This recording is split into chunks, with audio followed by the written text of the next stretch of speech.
하나님께서 기뻐 받으신 줄로 믿습니다. 우리가 내 잔을 높이 들고 주의 은혜를 내가 무엇으로 보답할까? 내 잔을 높이 드나이다. 내 잔을 높이 들 때 무엇보다도 우리 마음이 의에 줄이고 목마른 자가 되어서 정말로 성령으로 가득 체험받는 역사가 날마다 있으시길 주의 이름으로 축원합니다. 우리 앞뒤 옆에 사람하고 서로 인사합니다. 주의 이름으로 사랑합니다. 주의 이름으로 사랑합니다. 어제는 저희 딸 여기 결혼식에 우리 성도님들이 기도해 주시고 관심 가져주시고 와서 축하해 주시고 해서 너무나 감사합니다. 이 자리를 들어서 다시 한번 주 예수 그리스도 이름으로 감사를 드립니다. 오늘 본문 말씀은 하나님이 믿음의 조상 아브라함의 나이 99세 때 나타나셔서 그에게 새 이름을 지어주시고 또 할례를 명하시는 내용입니다. 그런데 아브라함이 이제 계명의 축복을 받았다고는 하지만 여기에는 견책의 내용도 들어있는 것입니다. 왜냐하면 이 창세기 16장 말씀을 볼 때 아브라함이 이미 그가 86세 때에 이미 이스마엘을 육신의 자녀인 이스마엘을 낳았기 때문이에요. 하나님의 약속을 믿지 못하고 자기가 그 약속을 이루려고 자기의 행위로 말미암아 이스마엘을 낳았기 때문에 결국에는 그가 견책을 받는 내용이 들어있는 것입니다.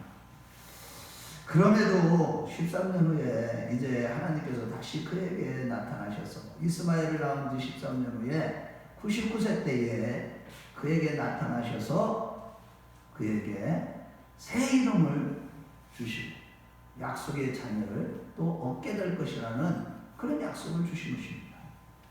이는 곧 우리가 예수를 믿으면서 때때로 좌절하고 실패와 수치스러운 정말로 예수를 믿으면서도 너무 부끄러운 일들로 번복된 그런 상황에 그런 삶을 살지라도 하나님은 우리를 그런 상황에서 오히려 복을 받게 하는 그런 시작일 수 있다는 사실을 보여주는 것이고 하나님은 우리에게 약속하신 모든 것은 반드시 성취하시는 하나님이시라는 사실 그것을 보여주며 또한 이 같은 하나님의 열심은 누구도 막을 수 없다는 것을 성경은 지금 오늘 본문에서 보여주고 있는 것입니다.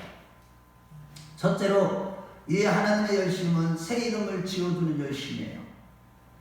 그렇습니다, 여러분. 하나님은 믿는 자들이 때때로 실패하고 넘어지지만 그럼에도 불구하고 다시 새 이름을 지어주시는 정말로 하나님의 열심으로 인해서 우리가 구원을 받게 되는 줄로 믿습니다.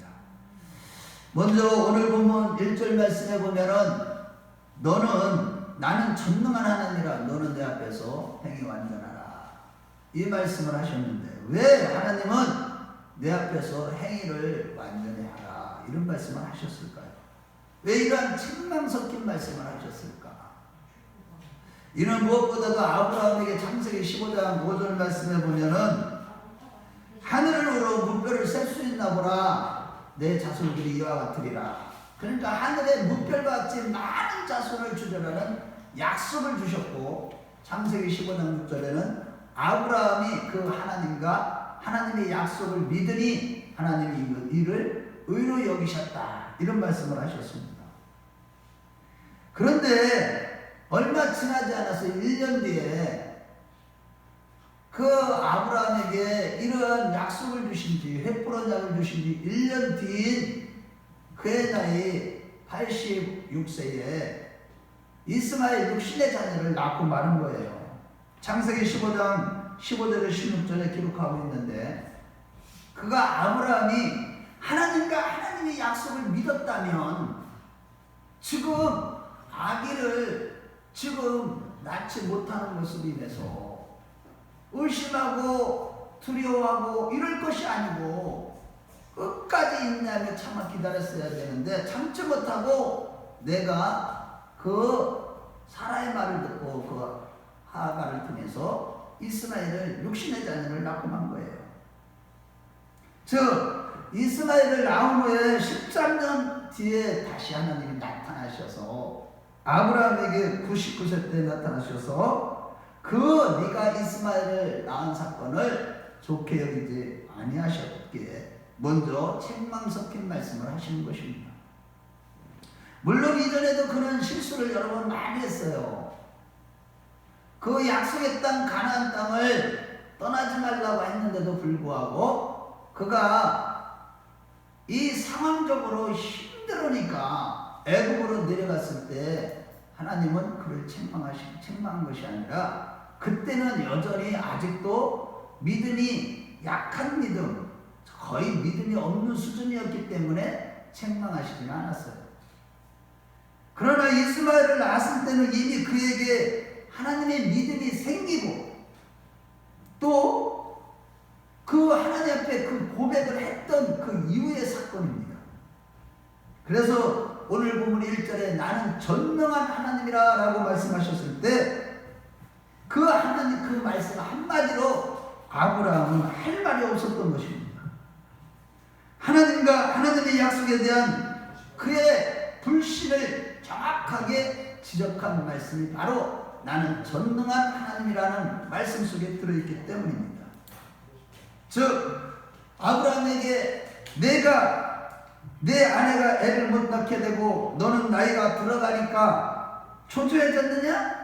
하지만 여지껏 내가 내 인생 가운데서 내가 살아계신 하나님의 신을 통해 보여주시지 않았느냐? 내가 내 본토 친척 아비 집을 떠나 이 자리에 오기까지 내가 어떤 하나님으로 너를 보였는지 너는 알지 못하느냐? 라고 책망이 들어있는 내용입니다. 그러시면서 하반절 말씀에 너는 내 앞에서 행하여 완전하라 라고 말씀하신 것입니다. 이 아브라함은 이 말씀 앞에서 엎드려져서 자기 죄를 굴복할 수밖에 없었던 것입니다. 그렇지만 이렇게 책망을 하시는 하나님은 다시 열심을 내서 새 이름을 지어주신 것이죠. 4절과 5절에 너와 내가 이제 새 언약을 세우리니 너는 열국의 아비가 될지라 내 이름을 이제는 아브라함이라 하지 말고 아브라함이라고 하리니 이는 내가 너로 하여금 열국의 아비가 되게 함이니라 라고 이렇게 해서 아브라함이라는 새 이름을 얻게 된 것입니다. 따라서 아브라함이라는 새 이름 속에는 축복의 의미만 들어있는 것이 아니라 그 이름 속에는 아브라함의 입장에서 보면 너무나도 부끄러운 이름이 될 수가 있는 것입니다. 그래서 5절 하반절 말씀에 이는 내가 너를 여러 민족의 아버지가 되게 하려 함이니라는 말씀 속에는 아주 중요한 단어가 있는데 지금은 내가 열국의 아비가 아님을 보여주고 있는 것입니다. 되게 하려 함이라 아직 미완성이죠. 물론 열국의 아비가 되게 하는 것은 아브라함을 부르시고 믿음의 조상으로 인도에 가실 때에 출발부터 열국의 아비가 되게 하리라는 약속을 주셨죠. 아브라함의 이야기는 처음부터 열국의 아비가 되는 약속에서부터 시작되었고 열국의 아비에 대한 이 약속은 이미 창세기 15장에서도 확인된 사실입니다. 그러나 오늘 본문 5절 말씀에 보면 내가 너로 열국의 아비가 되게 하겠다. 나는 전능한 하나님이다. 그러니 너는 이름을 아브라함이라 하지 아니하고 아브라함이라 하라라는 뜻으로 말씀하신 것입니다. 아직 너는 열국의 아비가 될 만한 그런 믿음을 갖지 못했지만 내가 너로 하여금 열국의 아비가 되게 할 것이니 걱정 말고 너는 이름을 열국의 아비라는 이름으로 아브라함이라고 바꿔라. 그렇게 명령하십니다. 그러니 나중에 아브라함은 그 새 이름으로 불릴 때마다 옛 상처가 쑤실 수밖에 없었던 것입니다. 그는 하나님의 약속과 하나님 되심을 믿지 못하여 이스마엘을 낳은 결과 하나님은 나는 전능한 하나님이라 너는 내 앞에서 완전하라고 하시는 하나님의 꾸짖으심이 기억났기 때문에 그 아브라함이라고 불릴 때마다 그는 마음에 오히려 쿡쿡 찔리는 상처가 되었던 것입니다. 즉 그의 새 이름은 그에게 복의 소식이지만 동시에 꾸중의 뜻을 담고 있는 것입니다. 게다가 아브라함은 자기 몸에서 난 자식이라고는 아무도 없는데도 이름이 열국의 아비입니다. 자식이 하나도 없는데도 불구하고 사람들에게 아브라함이라고 불릴 때마다, 즉 많은 아들을 가진 아버지라고 불릴 때마다 그는 너무나도 부끄러웠을 것입니다. 물론 나중에 그나마 자식을 하나밖에 낳지 못했는데도 이름은 여전히 열국의 아비 아브라함이라고 불리움을 받은 것입니다. 이는 우리가 어떤 탁월한 것도 없는데도 온 세계의 통치자 되시는 하나님의 자녀라고 불러주신 것과 마찬가지입니다. 우리는 그리스도 안에서 똑똑하지도 아니하고 유명하지도 않고 탁월하지도 않는데도 불구하고 그 전지전능하신, 정말로 온 세계의 통치자 되시고 만왕의 왕 되신 하나님의 아들이라고, 자녀라고 불러주신 것과 마찬가지입니다. 우리는 믿음이 부족해도 하나님은 여전히 우리를 하나님의 자녀라고 불러주신 것과 같은 것이죠. 그렇습니다. 우리는 죄악으로 말미암아 죄 없으신 하나님의 아들 예수 그리스도가 달린 십자가에 달렸어야 할 정도로 우리는 죽어 없어야 될 존재요. 또 예수 그리스도를 믿고 난 이후에도 여전히 죄를 짓고 살아가는 것이 정말로 우리들의 지금 현재의 상태입니다. 실존적인 모습이에요. 그런데도 하나님의 자녀라고 불러주시니 우리는 얼마나 부끄러운지 모릅니다. 내가 사는 모습을 보고 내 성품을 보나 내 인격을 보나 내 마음에 때때로 올라오는 시기, 질투, 불평, 원망, 거짓말, 술수, 남을 속이고 이기심에 붙들려서 정말로 신앙생활에 치명적인 영향을 받고 살아가면서도 하나님의 아들이라는, 자녀라는 이름을 불러주실 때마다 우리는 부끄러워서 어쩔 줄 모르는 것이죠. 그래서 정말로 주님 앞에 애통하고 위에지르고 목마르게 되는 것이죠. 부끄럽지만 이같이 아브라함이라는 새 이름에는 그는 정말로 너무너무 하나님 앞에 죄송스러운 그런 마음을, 가난한 마음을 버릴 수가 없었던 것입니다. 이 새 이름에는 열국의 아비가 되게 해주시겠다는 축복의 시작됨을 선포하는 것이지만 이 이름 속에는 꾸짖음과 상처가 동시에 있는 것입니다. 그러므로 사랑하는 성도 여러분, 우리가 예수를 믿으면서 좌절과 실패와 수치 등으로 번복된 상황이야말로 복을 받을 수 있는 시작의 자리인지도 모른다는 사실입니다. 하나님은 우리를 돌이킬 수 없는 그런 참혹한 자리에서도 하나님의 뜻을 위해 복을 받게 하신다는 사실입니다. 우리 자신이 잘나서 의로워서 우리에게 복을 주시는 것이 아니라 하나님의 뜻을 위해서. 이러고는데 우리가 남에게 잘못한 것도 아니고 나의 아버지 하나님께 잘못하여 그분을 뵐 면목이 없는데도 불구하고 하나님이 꾸짖으시는 것만큼 우리에게 더 큰 은혜스러운 것이 없는 것입니다. 교회 왔을 때 하나님 앞에서 나의 죄를 꾸짖어 주시는 것이 얼마나 큰 은혜인지 우리는 깨닫는 우리 큰나무교회 식구들이 다 되었으면 좋겠습니다. 그건 내 자아가 여전히 살아있음으로 인해 자랑하고 때때로 교만하고 또 나를 쳐서 굴복시켰는데도 또 내 의를 자랑하게 되고 교만하게 되고 음란하고 미워하고 시기질투하고 또 넘어지고 쓰러지고 당신의 죄 등을 범했을 때 꾸짖음을 받는다는 것은 은혜 중에서 가장 큰 은혜인 줄로 믿습니다.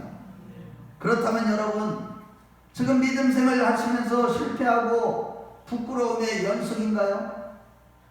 믿음으로 하나님을 기쁘시게 하기보다 내 맘대로의 삶으로 하나님께 뵐 면목이 없나요? 영적인 삶을 낭비하시고 있지는 않나요? 믿음으로 승리하지 못하고 패배했습니까? 넘어졌습니까? 여전히 내가 살아 죄를 짓고 있습니까? 그렇지만 낙심하거나 자살하지 마시고 다시 새 이름을 지어주시는 하나님의 다스림을 받기를 결단하는 우리 모두가 되었으면 좋겠습니다. 신앙은 내가 지금 누구를 바라며 지금 내가 누구에게 다스림을 받고 있느냐, 거기에 결정되는 것입니다. 참혹한 신앙의 현실 가운데서도 주님의 다스림을 받으려고 결단할 때 하나님은 가장 복된 자로 다시 바꿔주시는 하나님이신 것입니다. 하나님의 다스림을 받을 때 우리가 우리의 잘못을 꾸며주시는 것만큼 복되고 은혜스러운 것은 없는 것입니다. 실패 중에서도 새 이름을 지어주시는 하나님의 열심 때문에 우리가 마땅히 주님의 다스림을 받는 가운데 주님을 섬기며 주님을 사랑하게 되는 것입니다. 우리 모두 여러 가지 실패와 부끄러움 중에서도 불구하고 이러한 하나님의 열심을 믿고 주님 앞에 다스림을 받기 위하여 결단하는, 그래서 이제 주님 안에서 주님의 다스림을 받는 가운데 주님만을 섬기며 주님만을 사랑하는 우리 모두가 되었으면 좋겠습니다. 둘째로, 아들을 죽이시기까지 우리를 사랑하시는 깊은 하나님의 열심입니다. 하나님은 아브라함의 이름을 바꿔주시면서 또한 10절 말씀에 너희 중에 남자는 다 할례를 받으라. 이것이 너희와 나 사이에 영원히 지킬 내 언약이니라. 여기서 할례는 하나님과 새 이름을 가진 아브라함 사이의 언약입니다. 그런데 우리가 잘 알고 있듯이 이미 이전에 창세기 15장에 하나님은 아브라함과 언약을 세우셨고 아브라함은 하나님께서 약속하신 것을 믿었습니다. 그런데 창세기 15장 8절에 보면 그가 가로되 주 여호와여 내가 이 땅으로 업을 삼을 줄을 무엇으로 알릴까라고 묻습니다. 그랬더니 하나님께서 이러이러한 재물들을 가져다가 반을 쪼개으라고 요구를 하신 것입니다. 아브라함이 그 말씀하신 대로 창세기 15장 17절에 해질 때에 연기 나는 풀무가 보이고 타는 횃불이 쪼개 고기 사이로 지나간 것입니다. 즉 횃불은 약을 맺으신 것입니다. 다시 말해 하나님께서 아브라함에게 내 자손을 하늘의 별과 같고 발에 모래 같게 하겠다고 하셨지만 아브라함은 그가 여태껏 하나님 앞에 인도되어 자기 인생을 기준으로 볼 때 열국의 아비가 되는 일 역시 자기로 말미암아 일어날 수 있는 일이 아님을 알았습니다. 이거 또 내 입장에서 보면 도저히 불가능한 거야. 오직 그분이 해야 될 일이고 그분만이 하실 수 있음을 알았기 때문에 그럼 하나님이 이렇게 해주실 것을 내가 무엇을 알 수 있는 것입니까? 라고 그랬더니 하나님께서 다른 징조를 보여주시기보다는 시원치 아니하시는 하나님의 약속을 확실하게 다시 세우신 것이 바로 창세기 15장의 횃불 언약인 것입니다. 이런 횃불 언약은 다른 게 아니라 재물들을 가져다가 반을 쪼개서 마주보게 해놓고 그 계약 당사자들이 그 사이를 지나가도록 하는 당시에 전통적으로 행했던 언약이 쪼갠 고기 사이로 언약자들이 지나감으로 말미암아 만약에 이 언약을 누가 어기든지 어긴 자들은 고기가 쪼갠 것처럼 자기가 쪼개임을 받는, 멸망하게 된다는, 절대 지키지 않으면 안 되는 그러한 확실한 언약을 맺으신 것입니다. 약속을 어긴 자는 완벽하게 쪼개져야 한다는 그런 뜻에서 하나님은 아브라함과 횃불 언약을 맺으신 거예요. 내가 너로 하여금 아브라함 열국의 아비가 되게 할 것인데 그 언약의 증거로 횃불 언약을 분명히 맺으신 거예요. 그래서 서로 다 이 언약을 맺은 것이죠. 그런데 특이한 것은 창세기 15장 12절과 17절 말씀에 보면 하나님께서 아브라함과 이 횃불 언약을 맺을 때 아브라함과 하나님이 같이 지나간 것이 아니라 오히려 아브라함이 잠을 깊이 들게 하시고 하나님 혼자 그 쪼갠 고기 사이로 횃불로 나타나셔서 지나가신 것입니다. 이것은 무엇을 말해주느냐 하면 이 언약 자체도 우리가 지킬 수 있는 언약이 아니라 오직 하나님 스스로 당신께서 홀로 열심을 내심으로 지킬 수 있다는 뜻인 것입니다. 이는 곧 에베소 2장 8절과 9절 말씀에 너희가 그 은혜로 인하여 믿음으로 말미암아 구원을 얻었나니 이것이 너희에게서 난 것이 아니라 하나님의 선물이라 행위에서 난 것이 아니니 누구든지 자랑하지 못하게 하리라 했듯이, 하나님께서 우리에게 언약을 주신 것은 우리가 어떤 구원을 얻기 위해서 어떤 행위로 구원을 받는 것이 아니라 오직 하나님 스스로 그 언약을 성취하신다, 그런 뜻에서 이런 언약을 맺은 것입니다. 즉 아브라함 되게 하고 그의 자손을 하늘의 별과 바다의 모래 같게 하는 일은 아브라함의 어떤 조건이나 원인에 있지 않고 오직 하나님이 시작하시고 하나님이 완성하실 하나님만의 일이라는 뜻이고, 모든 하나님의 위대한 일의 근원은 오직 하나님께 있다는 뜻인 것입니다. 그래서 전능하신 하나님께서 반드시 이루시겠다는 의지의 표로 홀로 지나가신 것이고, 이때 아브라함의 할 일은 하나님이 정말 이것을 하시고야 말겠구나라고 앞에 서서 지켜보는 것뿐이 없었던 것입니다. 그러나 창세기 16장 15절에 하갈이 아브라함의 아들을 낳음에 아브라함이 하갈이 낳은 아들의 이름하여 이스마엘을 하였다고 했듯이, 아브라함은 이런 언약을 맺고서도 또 자기가 행함으로 말미암아 육신의 자녀인 이스마엘을 낳는 영적인 실패를 경험하게 된 것입니다. 자기가 하나님의 약속을 성취하기 위해서 갈라디아 4장에서 말씀하시듯 육신의 자녀인 이스마엘을 낳은 것입니다. 하나님의 일은 하나님이 하시는데 자기가 믿어야 되고 그것을 성령으로 말미암아 하나님이 하신다는 고백을 하면 하나님이 하시는 것인데, 내가 무엇을 하고자 함으로 인해서 율법의 행위로 인해서 의롭다함을 얻으려 하는 그런 생활, 신앙생활, 종교생활을 하게 되는 것이 일반적인 성도들의 모습인 것입니다. 물론 그 과정도 필요합니다. 그래서 하나님이 다시 오셔서 꾸짖으신 것이 아니라 하나님께서 꾸짖으셨는데 꾸짖으신 내용이 특이하고 이상한 거예요. 내가 잘못해서 언약이 깨졌다고 꾸짖은 것이 아니라 내가 세운 약속은 내가 하고야 말겠다, 나는 할 수 있다, 그건 너도 이제 알 만큼 되지 않느냐 하시면서 그 증거로, 즉 하나님이 하신 약속은 반드시 하나님이 이루신다는 그런 뜻으로 지금 오늘 본문에서 이제는 할례를 행하라고 명하신 것입니다. 그래서 오늘 본문 10절 이후에 보면 14절까지 말씀해 보면, 너와 내 집에 있는 모든 남자를 할례를 행하라고 하시면서 할례를 행하지 않는 자는 백성 중에서 끊어지리라 라고 하신 것입니다. 여기서 할례란 끊어버린다라는 그런 의미도 있지만, 한편으로는 생식기 끝을 잘라내린다는 그런 의미로서 더 이상 육체적인 종족, 즉 육체적인 종족 보존 능력을 완전히 갖지 못한다는 뜻이 내포되어 있는 것입니다. 결국 할례를 받은 자는 육신적인 자녀가 아니라 하나님으로부터 나음을 받은 약속의 자녀라는 뜻이 내포된 언약이 바로 할례 언약인 것입니다. 그래서 성경은 빌립보서 3장 3절이나 로마서 2장 19절 말씀에 예수를 믿는 우리들은 날마다 어떻게 해야 돼요? 마음의 할례를 받아야 돼요. 아멘. 마음의 할례를 받는 게 무엇이에요? 날마다 십자가에서 내가 죽는 거예요. 할례는 너희들 육신에게 할 것이 아니라 마음의 할례를 할지니, 참다운 이스라엘 하나님의 자녀, 신령한 자녀, 구원받는 자녀는 할례를 받는 자녀가 되어야 되는데 마음의 할례를 받아야 된다 라고 말씀하고 있는 것입니다.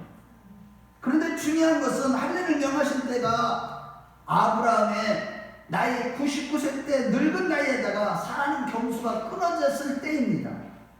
인간적인 가능성인 0%인 상태, 곧 하나님의 100%의 능력으로만 약속이 성취한다는 뜻에서 하나님의 되심을 깊이 확인시키려는 의도가 이러한 할례 언약에 들어있는 것입니다.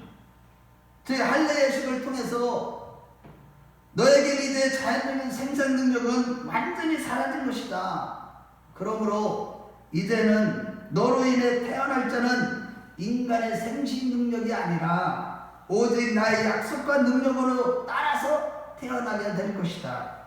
내가 나의 능력과 약속의 신실함을 이 사건으로 인해서 더욱 분명히 깨닫고 알게 될 것이다 라는 뜻에서 이러한 할례를 행하라고 말씀하신 것인데, 오늘날 이 8일째 할례를 행하는 것은 바로 무엇이냐? 우리가 7일째 예수 그리스도의 구속의 사역으로 완전한 안식에 들어간 하나님의 자녀들은 이제 안식일 첫날인 8일째 나와서 주님의 몸된 교회에 와서 말씀으로 날마다 우리는 우리 마음의 할례를 받아서 육신의 자녀가 아니라 영의 자녀, 약속의 자녀로 거듭나야 된다는 것을 영적으로 보여주는 것이기 때문에 이 아브라함은 이 할례약을 받고 그가 이제 고백하기를 로마서 4장 18절 말씀에 아브라함이 바랄 수 없는 중에 바라고 라고 성경은 바라고 믿었다고 말씀하고 있는 것입니다. 이같이 인간의 가능성이 0%일 때 하나님은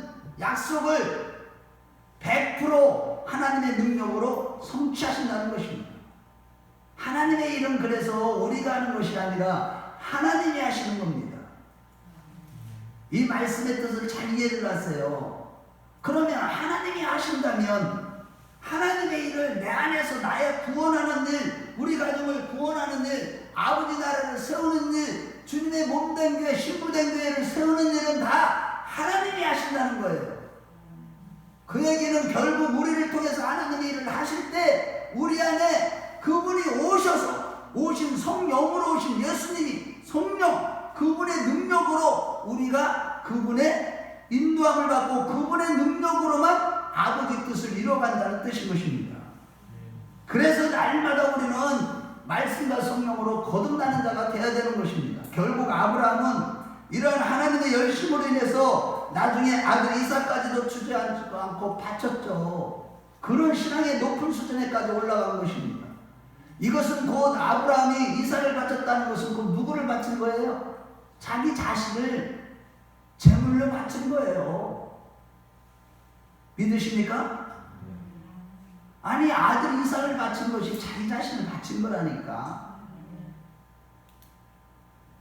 이러한 뜻을 우리는 정확히 깨닫지 못하면 신앙생활 엉터리를 하는 거예요. 말씀을 깨닫지 못하면 큰일 나는 거예요. 그래서 다 서기관과 바리새인들처럼 외식하는 자가 되고 회칠한 무덤이 되는 거예요. 말씀을 깨닫지 못하니까 내가 무엇을 하려고 하니까 그것이 문제인 것입니다. 이러고 건데 아브라함이 처음에 믿음이 약했을 때 하나님의 약속이 아니라 자신의 육체적인 능력을 의존해서 자기 후손을 가지려고 했듯이 나로부터 말미암는 힘과 원인을 찾아서 만족감을 누리고 싶어하는 유혹이 성도들의 가장 큰 유혹인 것이에요. 내가 무엇을 해서 내가 원인이 돼서 내가 어떤 힘을 발휘해서 내가 만족감, 영적인 만족감, 육체적인 만족감을 얻으려 하는 이런 유혹이 우리 성도들에게 가장 큰 유혹인 것입니다. 첫사람 아담이 하나님의 주권의 침범함으로 말미암아 하나님으로부터 분리된 육체가 된 모든 인간은 늘 내가 무엇을 해야 그러한 은혜를 받는다고 하는 사고가 깊이 뿌리 박혀 있는 거예요. 사람들 마음속에는. 그래서 무엇을 해야만 되는 거예요. 내가. 이것이 문제예요. 이게 지금 타락한 선과 악을 이게 알게 하는 선악과를 따먹은 이후에 지식을 갖게 된 거예요. 사람이. 이걸 따먹기 전에는요 벌거벗었으나 알지 못했어요. 이것이 정상인 거예요. 하나님이 아름답게 지었기 때문에. 그런데 선악과를 따먹고 난 후에 지식을 갖게 되니까 내가 무엇을 가지고 지식을, 선악을 판단하는 지식을 갖게 되니까 어떻게 돼요? 부끄러운 것을 알게 되니까 무화과 나무 잎으로 자기 옷을 부끄러운 부분을 가리는 거예요. 무엇을 내가 열심히 해야만 하나님이 은혜를 주실 것이라는 그러한 잘못된 율법의 행위, 잘못된 종교생활에 젖어 있는 것, 이것이 모든 인간들의 종교를 갖는 이유인 것입니다. 그러나 오직 하나님의 은혜 100%로만 우리는 죄와 사망 권세에서 영원한 지옥 형벌에서 구원을 받을 뿐만 아니라 고린도후서 3장 5절의 말씀대로 우리의 만족은 오직 하나님께로부터만 온다는 사실을 믿으시기 바랍니다. 이것을 성경은 증거하고 있는 것입니다. 오늘 본문도 그걸 증거해 주시는 거예요.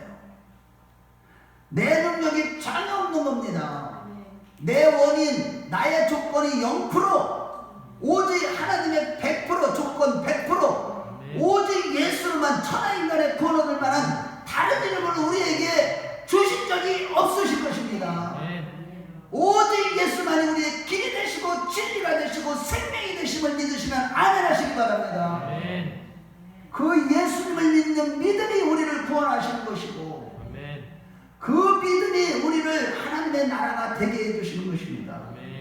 그 믿음으로 우리가 천국에 들어가게 되는 것입니다. 이러한 하나님의 열심은 누구도 방해할 수가 없는 것입니다. 이 같은 홀로 일을 행하시는 여호와 하나님의 열심은 로마서 8장 32절 말씀에 자기 아들을 아끼지 아니하고 우리 모든 사람을 내어주시니가 어찌 그 아들과 함께 모든 것을 우리에게 은사로 주지 아니하시겠느냐라고 했듯이 그 하나님의 열심은 자기 아들을 주시기까지 우리를 사랑하시는 열심임을 믿으시기 바랍니다. 사망 권세와 지옥 형벌에서의 우리의 구원을 위해서 아들을 주시기까지 우리를 위해서 죄인된 우리를 위해서 독생자 예수 그리스도를 주시기까지 십자가에서 살찌고 피 흘려 온 물과 피를 다 쏟으실 할 정도로 그러한 우리를 위해서 당신의 아들을 주시기까지 하는 그런 하나님의 열심, 이것은 곧 우리의 구원을 위해서 우리가 이러한 하나님의 사랑을 요청하지 않았는데도 불구하고 이미 하나님이 시작하시고 하나님이 완성하시는 작업이 바로 성경에서 말씀하고 있는 하나님의 구속의 경륜이요 구속의 역사인 것입니다.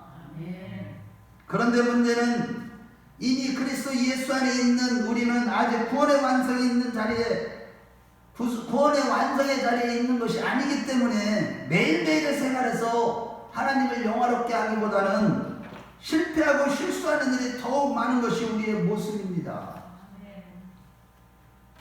하지만 우리의 연약함으로 인하여 이러한 하나님이 당신의 아들을 주시기까지 우리를 향하신 하나님의 열심이 그 일을 하시겠다고 하셨고 그 일은 그 어떤 것도 방해가 되지 않는다고 하는 것이 성경에서 증거하고 있는 말씀인 것입니다. 그 언약이 바로 할례 언약이에요. 그러므로 여러분, 비록 우리가 실패와 좌절과 낙심과 부끄러운 모습을 보이지만 우리를 향하신 하나님께 주신 이 교회에 주신 약속, 여러분들 각자에게 주신 약속, 구원의 약속을 비롯해서 모든 하나님의 복의 약속을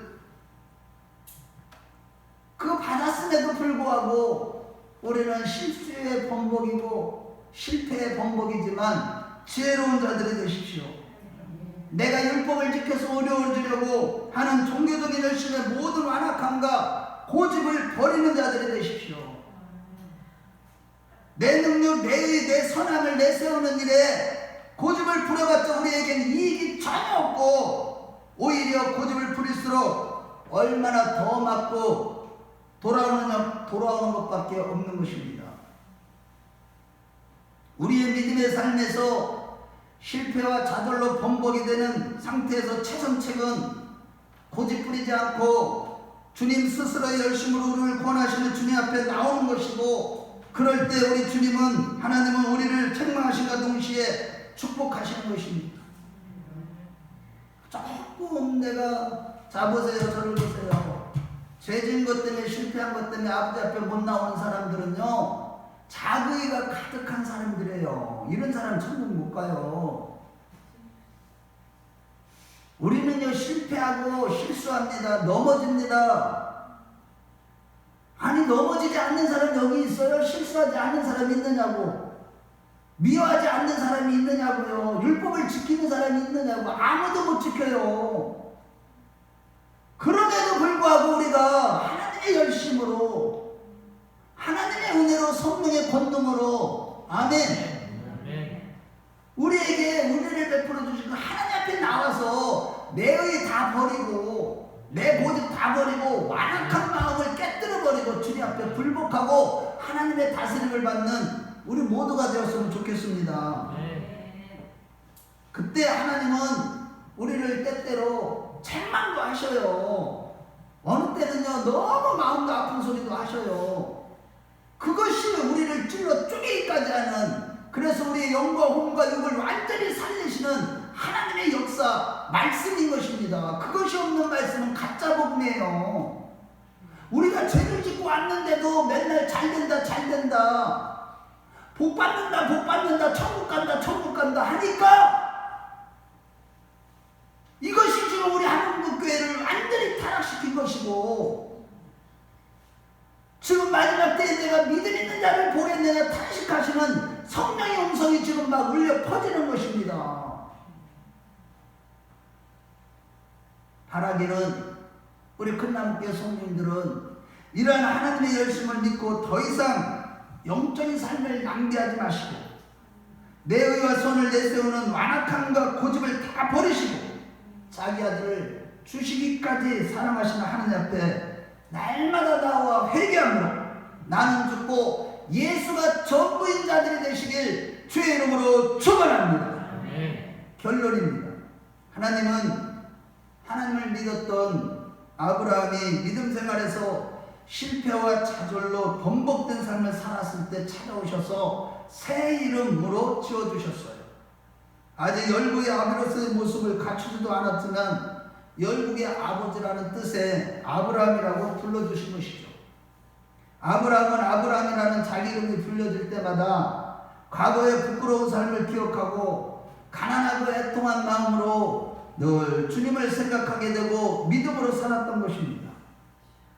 그는 이스마엘이라는 육신의 자녀를 낳는 실패를 했을 때 책망이 아니라 오히려 할례를 명하신 그 하나님 앞에, 그것도 자녀를 얻기에는 너무 많은 나이인 99세에 그의 아내 사라의 경수가 끊어진 상태에서 이러한 언약과 새 이름을 얻게 된 것입니다. 이는 내년 이맘때 이삭을 낳았을 때 아브라함 자신의 생식 능력이 아니라 오직 하나님의 능력으로 그 신실하심으로 약속의 자녀를 얻게 되었음을 기억하게 하기 위함이었습니다. 이같이 그가 육신의 자녀 이스마엘을 낳는 영적인 실패를 맛보았을 때 할례를 명하신 것은 곧 하나님은 하나님이 되심을 나타내시기 위함이었습니다. 너는 열국의 아비가 되리라는 그 약속의 말씀이 반드시 하나님의 열심으로 이루어진다는 것을 보여주기 위함인 것입니다. 그래서 로마서 4장 18절에 아브라함이 바랄 수 없는 중에 믿었다고 성경은 증거하고 있는 것입니다. 그러므로 여러분, 아브라함이 믿음으로 기다리지 못하고 육신의 자녀인 이스마엘을 낳았던 것처럼 우리에게 끊임없이 내가 무엇을 해내려고 하는 유혹을 조심하는 자들이 되십시오. 내가 무엇을 해야 된다는 유혹, 내가 선교해야 되고 내가 봉사해야 되고 내가 공면하고 내가 구제해야 되고 내가 선한 일에 힘써야 되고 예배 드리는 것, 기도생활 하나님 앞에 나오는 것보다도 내가 무엇을 하려고 하는 등등의 내가 의롭고 선한 무엇을 하려고 하는 것을 우리는 조심해야만 하는 것입니다. 그것보다 우리의 신앙생활에서 가장 중요한 것은 언제나 성령의 권능을 받아서 주님과 주님의 구속의 삶이 우리의 중심에, 우리의 삶의 중심이 되게 하는 것, 이것보다 소중한 건 아무것도 없는 것입니다. 실로 성도들의 모든 위대한 일의 근원은 오직 우리를 깊이 사랑하시는 하나님의 열심으로 성취되는 예수 그리스도의 구속임을 잊지 마시기 바랍니다. 그것보다, 그거 외에는 성도들은 우리의 삶의 중심이 언제나 예수와 예수 그리스도의 구속에 있다는 것을 늘 잊지 않고 살아가는 것, 이것을 위해서 우리는 힘써야만 하는 것입니다. 항상 다른 모든 생각과 삶을 제한시키고 오직 예수 그리스도의 구속이 우리의 삶의 중심이 되게 하는 일에 최선을 다하는 자들이 되십시다. 수시로 말씀을 읽고 듣고 지킴으로 우리의 소망과 관심을 그리스도의 십자가 대속의 죽음에 제한시켜서 그것을 집중하고자 날마다 결단하는 자들이 됩시다. 성령 안에서 그리스도의 구속이 우리 삶이 중심이 되도록 하는 삶을 살아갈 때 이것이 바로 그리스도 안에 거하는 삶인 것이고, 이때 우리는 위대한 하나님의 일을 감당하는 자가 되는 것이고 다른 사람을 위해서 중보하는 자가 될 수 있는 것입니다. 우리 가족과 이웃과 모든 사람들에게 내가 선한 일을 안 해도, 내가 선교하려고 힘쓰지 않아도 내 안에 예수 그리스도의 구속의 사역이 완전히 중심이 되도록 하늘에 항상 힘쓰면 여기에서 그러한 역사가, 능력이, 빛이, 진리가 우리 이웃들에게, 가족들에게 흘러갈 뿐만 아니라 그들을 위해서 우리는 중보하는 자가 되게 되고, 이러한 중보하는 삶을 살아가게 될 때 교만과 속임에 빠질 위험이 전혀 없고 오히려 점점 더 예수님의 지배를 많은 영역에서 받게 되고 점점 더 거룩한 자들이 되는 것입니다. 구하는 모든 것을 이제 주님이 행하심으로 주님의 하나님의 공급을 받아서 믿음의 조상 아브라함처럼 놀라운 하나님의 일을 감당하는 자, 곧 행위 완전한 삶을 살아갈 수가 있는 것입니다. 곧 하나님께서 모든 은혜를 베푸사 모든 착한 일을 넘치게 하도록 하시는 것입니다. 영적인 삶을 허비하지 아니하고 가장 위대한 일, 하나님께 영광 돌리는 가운데 진정한 기쁨과 만족과 장차 놀라운 상급을 받게 될 것입니다. 우리 모두 그러한 자들이 다 되시길 주의 이름으로 축원합니다. 주의 이름으로 축원합니다. 우리 다 같이 기도하겠습니다. 이 시간에 기도하실 때 내가 이 믿음의 신앙생활을 해나가는 데 있어서 실패와 좌절에 번복일지라도 나를 여전히 버리지 아니하시고 새 이름을 지어주시는 하나님의 열심에 감사합니다. 아들을 주시기까지 나를 사랑하시는 하나님의 열심에 감사를 드리면서 이제 내가 무엇을 하려고 하는 모든 것을 내려놓고 언제나 주님과 주님의 구속이 내 삶의 중심이 되기를 원하오니 날마다 성령으로 기름 부음에 성령으로 붙잡아 주시며 성령으로 다스려 주시며 더 큰 은혜를 베풀어 달라. 이제 모든 것을 절제하며 주님과 주님의 구속이 내 삶의 중심이 되는 일에 최선을 다해서 결국 다른 사람의 중보자가 되므로 점점 더 거룩해지고 행위가 완전한 자가 되어서 이제 주님을 맞이하는 주인공이 되게 해달라고. 옆에 사람을 의식하지 마세요. 여러분들 시편의 131편에 보면 다윗은 그 자기가 큰 일을 행하려고 힘쓰지 않았다고 했습니다. 그런데 우리는 지금 종교적인 행위에 빠져있는 거 하나님 용서해 주시고 오직 예수 그리스도, 오직 예수가 내 삶의 중심이 되고 하나님의 구속의 사역이 내 삶의 중심이 되도록 날마다 말씀을 읽고 듣고 기도하는 자가 되게 해달라고. 옆에 사람을 의식하지 마시고 하나님 나를 믿음 없음을 불쌍히 해달라고. 여러분들 지옥 갈 수도 있습니다.